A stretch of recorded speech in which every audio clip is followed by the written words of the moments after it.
Olá, amigos. É muito comum, quando se fala na história econômica do Brasil, a gente vê a divisão da economia brasileira em ciclos econômicos. Isso está muito presente, principalmente nos livros didáticos. Fala-se, por exemplo, no ciclo do pau-brasil, né, que teria sido assim um primeiro ciclo na história da economia brasileira. Depois fala-se no ciclo da cana-de-açúcar, quando houve efetivamente o início da colonização do Brasil. Fala-se também no ciclo da mineração, né? E fala-se no ciclo do café. Tá? Depois fala-se no ciclo da borracha, mas o que interessa para nós agora é o ciclo do café. Essa divisão cíclica da economia brasileira, ela se deu por quê? Né? Por que se faz essa divisão? É porque em determinados períodos da história econômica do Brasil, um determinado produto ou uma determinada atividade, ela alcançou assim maior destaque na economia, na pauta das exportações, né? Meio que sustentou, né? Estruturou a economia brasileira durante aquele período. O que me interessa agora com vocês é o ciclo do café, tá ok? A gente vai falar um pouquinho aqui sobre o ciclo do café, que foi, sem dúvida, um dos mais importantes ciclos da economia brasileira. Ele teve início aí no século XIX, na segunda metade, e virou para o século XX, né, o café ainda aparecendo aí como principal produto de exportação do Brasil, tá ok? Mas o que muita gente não sabe é que o café não é um produto brasileiro, não é uma planta brasileira. Né? É muito popular o café brasileiro, certamente é o mais famoso do mundo inteiro, mas o café não é originário do Brasil, sabia? O café, na verdade, ele tem origem africana. O café ele tem origem na Etiópia. Tá? E as primeiras mudas de café elas foram trazidas para o Brasil em 1727. Elas foram plantadas, ao que parece, lá no Pará. Né? Foram plantadas assim meio em fundo de quintal, né? Sem muita perspectiva, porque o café ainda não era um produto assim muito popular, o consumo do café não era muito popular. Mas o que acontece? Durante o século XIX, os árabes descobriram as propriedades medicinais do café. O café, o fato do café ser um energético, um estimulante, e daí em diante o consumo do café ele aumentou sobremaneira na Europa e nos Estados Unidos. Se tornou um produto muito procurado, muito consumido. E aí o que aconteceu? Teve início a produção de café aqui no Brasil.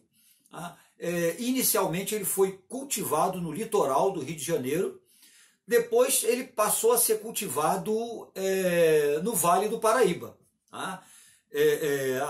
No Vale, na realidade, é onde houve assim, esse boom, né, essa explosão do cultivo do café.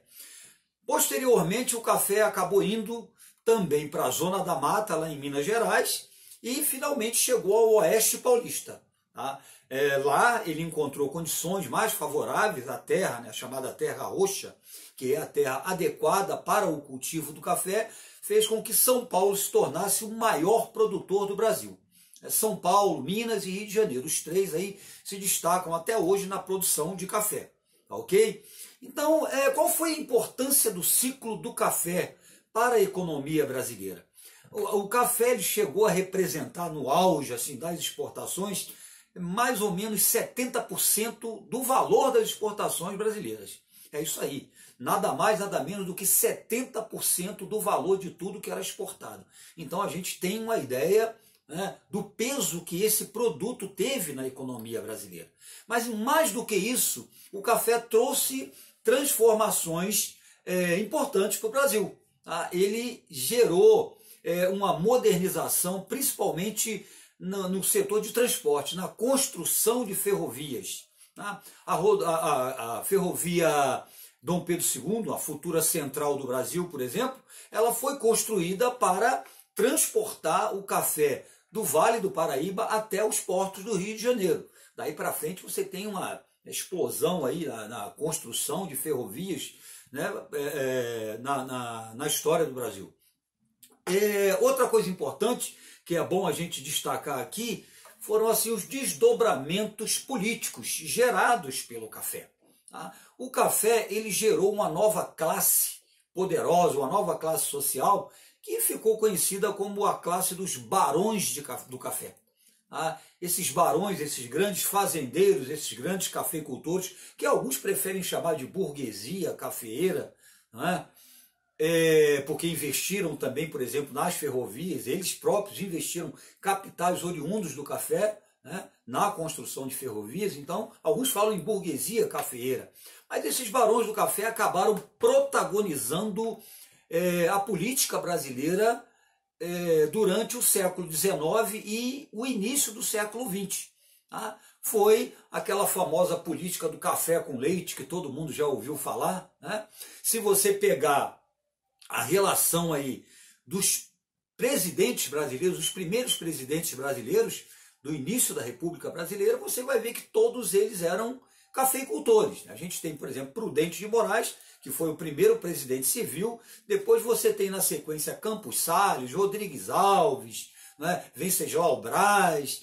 Vai seguindo aí que você vai ver que, né, com exceção do Hermes da Fonseca, que era militar, todos os outros eram cafeicultores. Ou eram paulistas ou eram mineiros. Né? Daí se criou aquela estrutura, né, chamada política dos governadores. As oligarquias cafeeiras controlaram o primeiro período, a chamada República Velha ou Primeira República. Né? Eles controlaram politicamente o Brasil. Tá? Então, assim, houve esse desdobramento de natureza política, alterou, né, o controle da política brasileira. Okay? Para o Sudeste, né? Porque antes nós tínhamos aí o Nordeste como eixo econômico do Brasil. Então o café ele trouxe essas transformações e durante muito tempo representou realmente assim o esteio, a base da economia brasileira. Só que chegou um determinado momento, né, isso já no final do século XIX, a gente tem já o final aí da monarquia, né, o início da república, porque o café ele começou ainda na monarquia, no segundo reinado, começa a haver um problema de superprodução do café. Tá? Produzia-se mais café do que se consumia. Então o problema da superprodução ele foi acontecendo progressivamente, não houve um controle disso, e quando a gente vai tendo aí, tem a virada do século XIX para o século XX, esse problema de superprodução ele atinge assim o seu apogeu. Tá? E o pico do problema vai ser exatamente o quê?